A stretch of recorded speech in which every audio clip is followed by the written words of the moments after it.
90 के दशक में एक फिल्म आई थी दामिनी, जिस पर फिल्माया गया किरदार सनी देओल के ऊपर तारीख पे तारीख, तारीख पे तारीख। औरतों के मंगलसूत्र बिक जाते हैं लेकिन मिलती है सिर्फ तारीख। उसी मुद्दे पर बात करने के लिए, तारीख पे बात करने के लिए मेरे साथ एक वकील साहब मिले हुए हैं। इनसे कुछ बात करते हैं, जानते हैं कि कानूनी दांव पेच क्या होता है और आम जनमानस कानूनी दांव पेच से कैसे बचे। उसी मुद्दे पर कुछ बात करेंगे माननीय वकील साहब जी से। सर, सबसे पहले अपना नाम बताइए आप। दिलीप कुमार एडवोकेट है। दिलीप कुमार जी। अच्छा, ये बताइए कि आप जैसे SC ST एक्ट का मुकदमा होता है, उसमें आम जनमानस OBC के लोग हों या फिर जनरल कास्ट के लोग हों, बहुत ज़्यादा रहते हैं, आशंकित रहते हैं, भयभीत रहते हैं कि बहुत ज़्यादा ऐसा देखा गया है गांव गिराव में कि ज़मीन का भी मैटर होता है, उसमें भी लोग SC ST का मुकदमा, SC कास्ट के लोग, ST कास्ट के लोग कुछ अपना जो होता है निकालने के लिए SC ST का मुकदमा ठोक देते हैं, लगा देते हैं। तो उसमें कैसे बचा जा सकता है? क्या उपाय है, कोई प्रक्रिया है, कहाँ से बिल होती है, कितना दिक्कत होती है? इसके बारे में हमको थोड़ा सा विस्तार के हमारे व्यूवर को बताइए। SC ST का जो मुकदमा होता है वह अब जो उसकी जांच होती है वो CO स्तर की होती है। CO एक पुलिस विभाग का गजेटेड अधिकारी होता है। उसके अगर कोई भी SC ST का मुकदमा पंजीकृत होता है या कोई अनुसूचित जाति जनजाति व्यक्ति अगर थाने पर कोई सूचना देता है कि उसके साथ कोई घटना घटी है और कोई गैर अनुसूचित जाति का व्यक्ति उसके साथ कोई अपराध किया है, तो सर्वप्रथम थाने पर FIR की जाती है और उसकी विवेचना एक CO स्तर के अधिकारी को दी जाती है। वह अधिकारी पहले प्रथम दृष्टया उस मामले की जांच करता है कि क्या सत्यता है। अगर कोई व्यक्ति अनुसूचित जाति के व्यक्ति को न जानता हो कि अनुसूचित जाति का है और वो कोई भी अगर घटना दुर्घटना या कोई मारपीट या कोई विवाद होता है, तो ऐसी बात नहीं कि तुरंत SC ST लग जाएगा। अनुसूचित जाति व्यक्ति को जानबूझकर उसको उसकी जाति को ऐसा गाली देना या उनको अपमानित करना जिससे कि उसकी क्षोभ व्याप्त हो, समाज में अपमानित हो, तब लगता है SC ST। अच्छा अच्छा। इससे किसी की डरने की ज़रूरत नहीं है। अगर समाज में SC ST में ऐसा नहीं है, 7 साल से कम के सजाओं में जो अभी माननीय सर्वोच्च न्यायालय द्वारा एक व्यवस्था दी गई है सत्येंद्र कुमार अंटिल बनाम CBI के मुकदमा में कि 7 साल तक के अगर सज़ा के मामलों में किसी को तत्काल गिरफ्तार न किया जाए और जांच की जाए, और अगर प्रथम दृष्टया अपराध बनता है तो 41 की नोटिस दी जाती है। उसके बाद उनको अगर पुलिस अगर लगता है कि नहीं 7 साल से ज़्यादा का अपराध है, तब उसकी गिरफ्तारी की जाती है। नहीं, गिरफ्तारी पुलिस नहीं करती है और न्यायालय में उसको समर्पण करने का ऑप्शन रहता है। न्यायालय में समर्पण के बाद अगर अनुसूचित जाति के व्यक्ति के साथ कोई अपराध है तो न्यायालय बिना उस पीड़ित पक्ष को सुने बेल पर सुनवाई नहीं करती है। ज़्यादातर मामलों में अगर न्यायालय को अधिकार होता है तो अंतरिम बेल दे देती है, और न्यायालय अगर देखती है कि नहीं महिलाओं से संबंधित मामला है या बहुत ज़्यादा अपराध का अगर संगीन मानती है तो अंतरिम जमानत खारिज भी करती है। तो बिना पीड़ित पक्ष को सुने न्यायालय में बेल की वो नहीं है। चाहे आप हाई कोर्ट जाइए, चाहे सेशन कोर्ट जाइए, और SC ST के लिए विशेष कोर्ट का सोनभद्र में या हर ज़िलों में गठन है। उसके लिए एक अलग से कोर्ट ही गठित है जिसमें सेशन जज स्तर के अधिकारी, ADJ स्तर के अधिकारी बैठते हैं। वो ट्रिब्यूनल होता है। इससे किसी को डरने की आवश्यकता नहीं है क्योंकि इसकी विधिवत जांच होती है, साक्ष्य होता है, और कोई भी व्यक्ति अगर गलत फंसाया जाता है तो पुलिस उसमें अंतिम रिपोर्ट लगा देती है, उसमें चार्जशीट नहीं लगाती है। और उसमें अगर किसी व्यक्ति को कोई ग्रीवांस हो तो न्यायालय उसके लिए खुला है। हाई कोर्ट है, यहाँ सेशंस कोर्ट है। ऐसा नहीं है कि SC ST में किसी व्यक्ति को ज़्यादा परेशानी होती है। और इसका जो दुरुपयोग करते हैं उनके लिए भी पुलिस जांच करती है। SP तक की व्यवस्था है, आप जाइए, अपनी सफाई दीजिए, बताइए, तो पुलिस विभाग उसमें जांच करने के बाद अगर पाती है तभी चार्जशीट लगाती है, ऐसा नहीं कि नहीं लगा देती।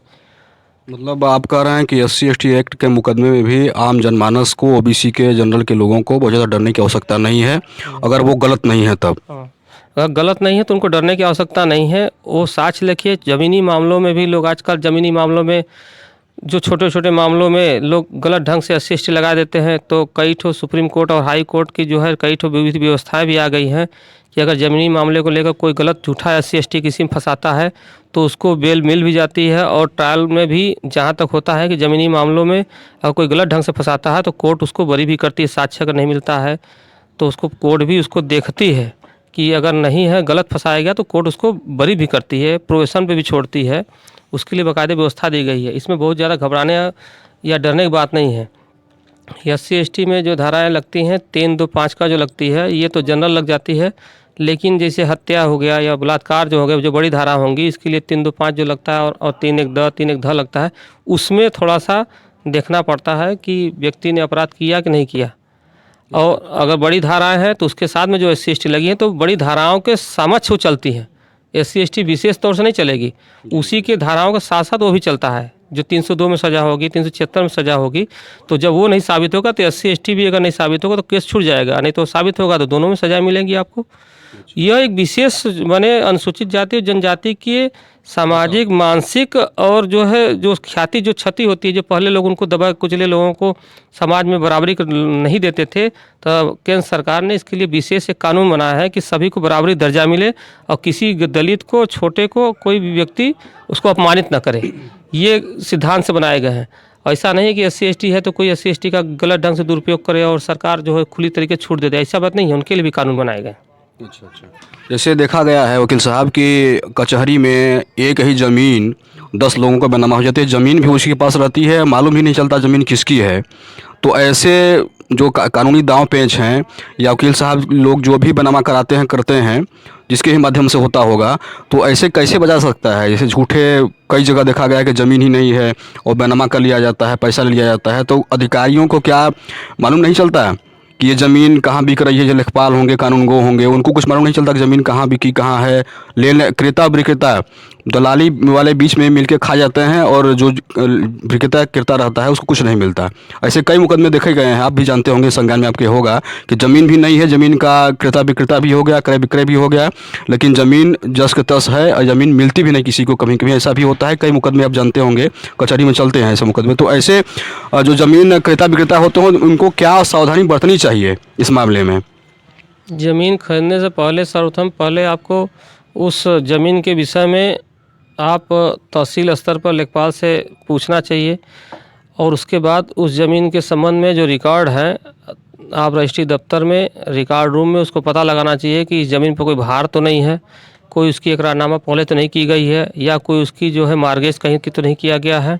उसके संबंध में अपना तहसील में, रजिस्ट्री दफ्तर में, रिकॉर्ड रूम में मुआयना करावे और हो सके तो स्थानीय लेखपाल से भी संपर्क करें और पूछे कि क्या इस ज़मीन का विक्रय या इकरारनामा का आपकी जानकारी में है नहीं। क्योंकि अगर कोई भी ज़मीन एक बार बिकता है तो उसके लिए जहाँ तक राजस्व संहिता में व्यवस्था दी गई है, तहसील से लेखपाल को रिपोर्ट लगाने के लिए भेजी जाती है और लगाई जाती है। और एक बार लेखपाल रिपोर्ट लगा देता है तो पुनः अगर वही व्यक्ति उस तथ्य को छिपा के ज़मीन बेचता है तो ये बात की जानकारी लेखपाल को रहती है। रजिस्ट्री दफ्तर में अब तो निबंधन व्यवस्था भी आराजी नंबर पर ऑनलाइन गवर्नमेंट ने कर दिया है। हर व्यक्ति को ऐप पर जाकर या तो वहाँ पर मुआयना करके देखना चाहिए कि क्या उस ज़मीन का विक्रय, इकरारनामा, बंधक, भार या कुछ किया गया है कि नहीं किया गया है रजिस्टर्ड। अगर किया गया है तो ऐसे ज़मीन न खरीदें।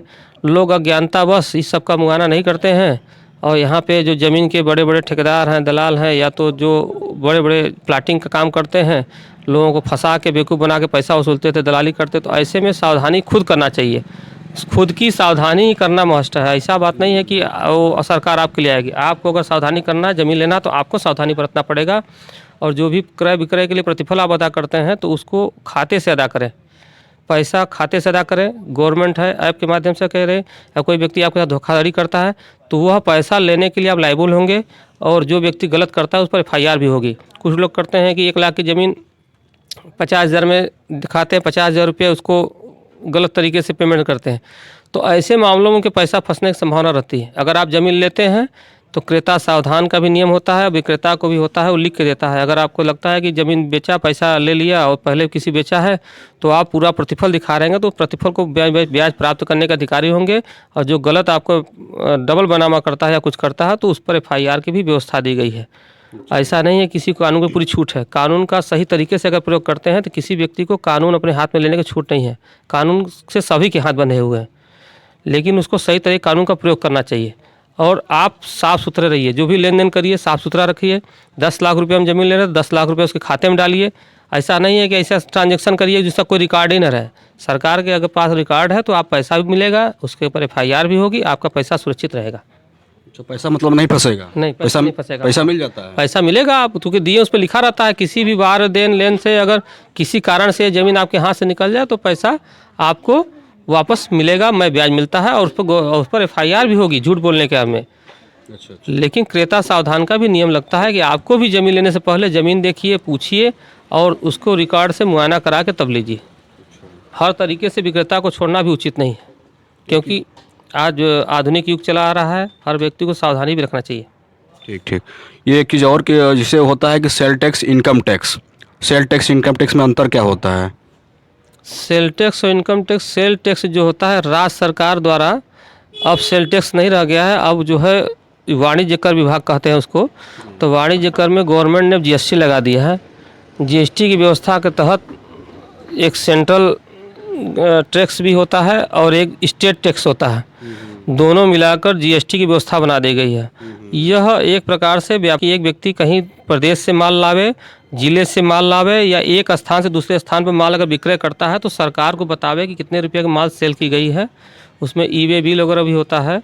तो एक बार माल सेल करने का गवर्नमेंट को बताना पड़ता है कि आपने माल इतने रुपये का इसको सेल किया या कितने रुपये खरीदा, गवर्नमेंट को सारी चीज़ बताना पड़ता है। ये राज्य सरकार की एक प्रकार की व्यवस्था होती है। और जहाँ तक आयकर अधिनियम है, ये केंद्रीय कानून है। ये केंद्र सरकार किसी भी व्यक्ति के व्यापार या हर व्यक्ति को अपना आय बताने के लिए बाध्य करती है कि हर व्यक्ति अपनी आय को सरकार को बतावे। जहाँ तक कि छूट है, पहले 2 लाख रुपये तक था, अब 2.5 लाख रुपये तक हुआ, फिर 5 लाख तक रुपया हुआ। उसमें स्लैब बनाया गया है कि इतने अगर आप इनकम करते हैं तो ये छूट के दायरे में आएगा। अगर इससे ऊपर इनकम करते हैं तो गवर्नमेंट 10%, 20% और 30% के स्लैब में गवर्नमेंट से टैक्स लेती है। उसी से राज्य की व्यवस्था संचालित होती है। तो ये केंद्रीय कानून है, आयकर अधिनियम केंद्रीय कानून है, केंद्र सरकार द्वारा संचालित है। और यूपी जो जीएसटी है तो ये भी केंद्र सरकार की कानून, लेकिन इसमें राज्यों की आधी भागीदारी होती है, इसको लेकर चलना पड़ता है। और राज्य सरकार से इसके कार्यालय संचालित होते हैं और आयकर के केंद्र सरकार से संचालित कार्यालय होते हैं। तो ये व्यापार करने के लिए जीएसटी व्यवस्था दी जाती है और हर व्यापारी और हर व्यक्ति को अपनी आय को शो करना पड़ता है और आय के आधार पर उस पर आयकर लगता है। यही अंतर है उसमें। चलिए एक और अंतिम में आपसे क्वेश्चन करेंगे कि दीवानी, फौजदारी और क्रिमिनल में क्या अंतर होता है? कोर्ट कहाँ मतलब कैसे लोगों को समझ में आए कि दीवानी है, फौजदारी है, क्रिमिनल है, ये लोगों को कैसे जनमानस को क्लियर हो? दीवानी मामले ज़मीन से संबंधित मामले होते हैं। ज़मीन में खसरा करते होते हैं, किसी व्यक्ति को ज़मीन कब्जा करता है या किसी के मध्य आर्बिट्रेशन का मामला होता है या कोई भी पंचायत का मामला होता है, ये सिविल मैटर में आते हैं। और क्रिमिनल मैटर में कोई मारपीट हो गया या कोई अपराध हो गया या कोई भी अभिलेखों में कूट रचना हो गई या धोखाधड़ी हो गई या किसी प्रकार की हत्या हो गई, डकैती हो गया, बलात्कार हो गई, ये सब आपराधिक क्रिमिनल कानून के तहत आते हैं। हाँ, इसमें यही अंतर होता है। और राजस्व संबंधित मामले हैं, दाखिल खारिज हो गई या ज़मीन के बैनामा हो गई, ये सब राजस्व संबंधित मामले आते हैं। यहाँ पे राजस्व न्यायालय देखता है, यही इनमें अंतर होता है। और ज़मीन के मामले भी सिविल कोर्ट में देखे जाते हैं और क्रिमिनल के मामले भी सिविल और क्रिमिनल दोनों कोर्ट में देखे जाते हैं और जिला जज तक स्तर के देखे जाते हैं। चलिए बहुत बहुत धन्यवाद वकील साहब आपका। हमारे साथ अभी थे बात करने के लिए वकील साहब दिलीप कुमार जी। ऐसे ही एक शानदार वीडियो के साथ हम फिर मिलेंगे, कैमरामैन गणेश कुमार के साथ। मैं इस चैनल का होस्ट और आपका दोस्त राजू सम्राट लेता हूँ विदा। ऐसे ही वीडियो के साथ फिर मिलेंगे, तब तक के लिए नमस्कार। स्वच्छ रहिए, स्वस्थ रहिए, व्यस्त रहिए और मस्त रहिए। धन्यवाद।